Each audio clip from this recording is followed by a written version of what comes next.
We're coming to Australia. We really, really, really want to go. We're actually kind of nearby in the Philippines. We're right up here. Yeah. So it's kind of convenient for us, weirdly enough, to get to Australia for once in our lives. We always lived in the US and Australia was never even like a possibility of something where we would fly to, but now we can. If you're a viewer of ours from Europe or something like that, and you're wondering why we're not coming to Europe, we were reacting to Europe first. Australia is just a lot more convenient for us at the moment. We're coming over to Europe, hoping to come over to Europe in the summer. Yeah, it's a bit cold there for a lot of places. We live in the Philippines now, so we can't handle the cold No, it's just not anymore. even possible. But yeah, we're making this video because we are coming to Australia and we want to ask a bunch of questions to our Australian viewers of when, where, and how we should travel Australia.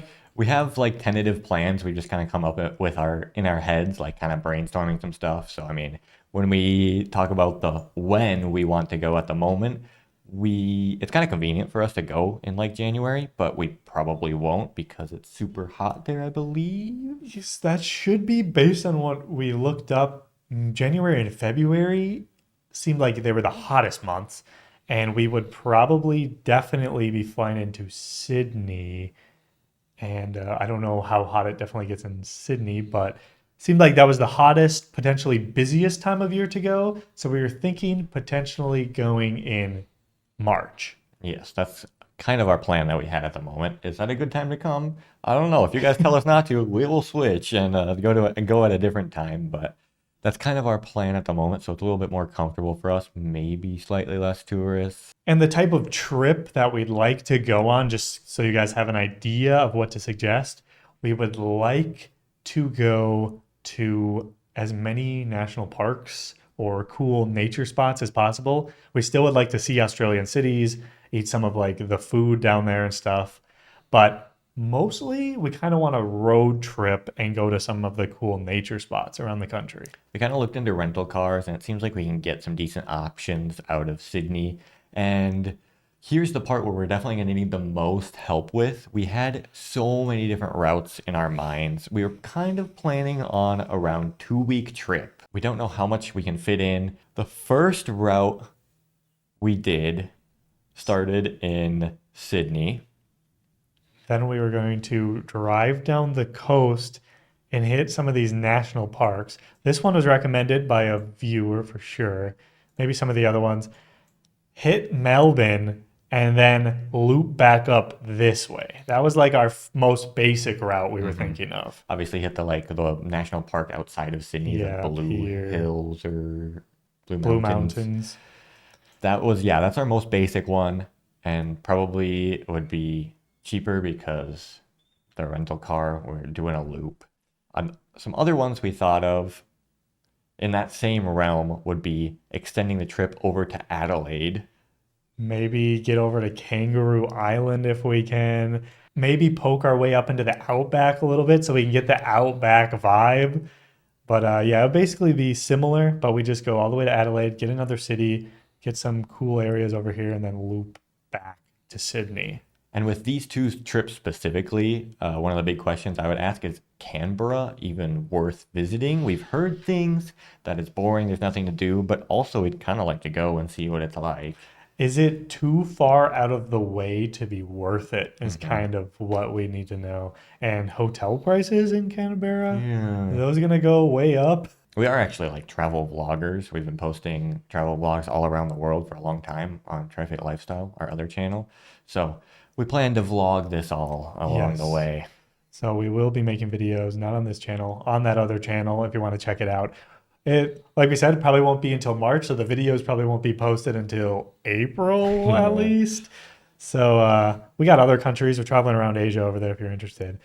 But our third possible plan, this was one that we were also thinking of, was Sydney or even potentially flying into Melbourne, driving up to Brisbane, flying out of Brisbane, and possibly going up a little more north and then looping back to Brisbane because we know there's a lot of cool stuff up here. Yeah, Queensland coastal nature seemed to be insane from what we saw, so we want to hit it, but it's kind of hard to get to if we want to rent a car because we're going to be flying into the south somewhere, Sydney, Melbourne, something like that. So we're going to be one-way dropping it. which will add a little fee, but it seems like possibly a thing we might still do. And we couldn't fly out of Cairns. It didn't seem like the prices were worth it. They were like, to fly back to the Philippines, they were like getting hundreds and hundreds of dollars more than flying out of one of these cities, obviously. So we're probably sticking to here. And our last and final option that we are thinking of, just going for the whole shebang, was Sydney, loop down through Melbourne, up through Adelaide, and then just hightail it all the way to Perth. And then we could get Western Australia and Eastern Australia. And some outback in the middle of there. Yeah, there's probably not a ton to see right here, but it would still be interesting, I feel like. And would that be achievable in 2 weeks? We don't know. One thing I do, if we ever make it to Perth in one of these trips, I want to see the dang Kawakas. That's my one goal. If we do that route, I want to see the Kawakas.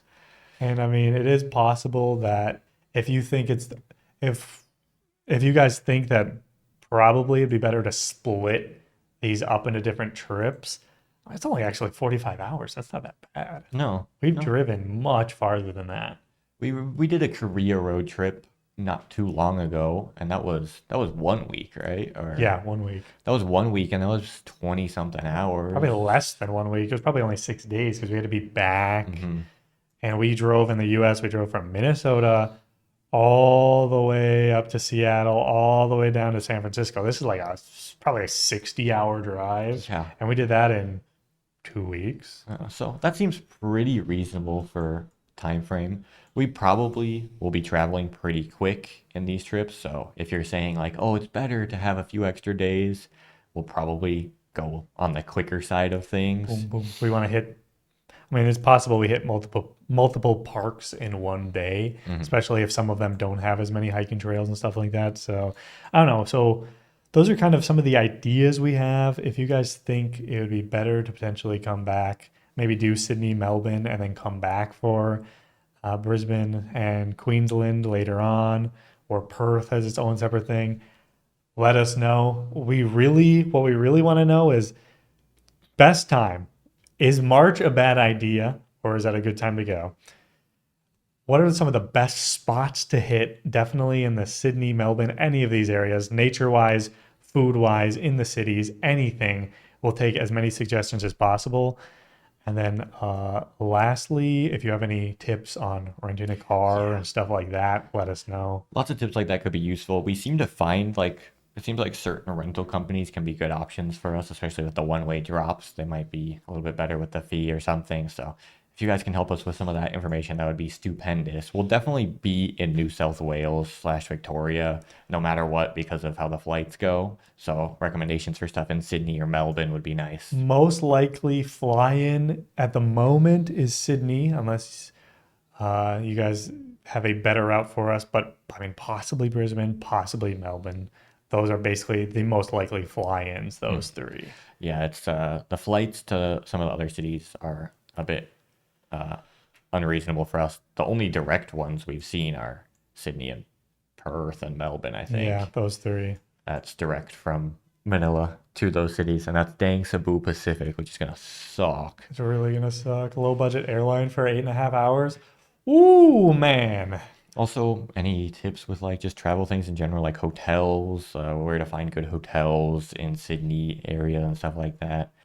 Tasmania. Are we making a huge mistake not going to Tasmania? Because I've always wanted to go there. Looks like some cool nature. But apparently the like ferry from here to here is like something crazy, like over 10 hours. That's basically as far as we got in our planning. Yeah. We clicked on random things on Google Maps for a few hours on all those different routes, but that's basically as far as we got at the moment. We've had from like 28-hour road trips to 60-hour road trips planned out. So let us know what you think would be the best things for us to see as first timers to Australia. If there's any videos on the topic, that would be great to suggest as well, because we can just, react to the video and post it as well and learn some more information. We just wanted to ask before we booked any flights, because once we book a flight, I mean, we're kind of locked into a certain route. So probably booking them here in a few weeks. Let us know. See you in the next one. Goodbye. Bye.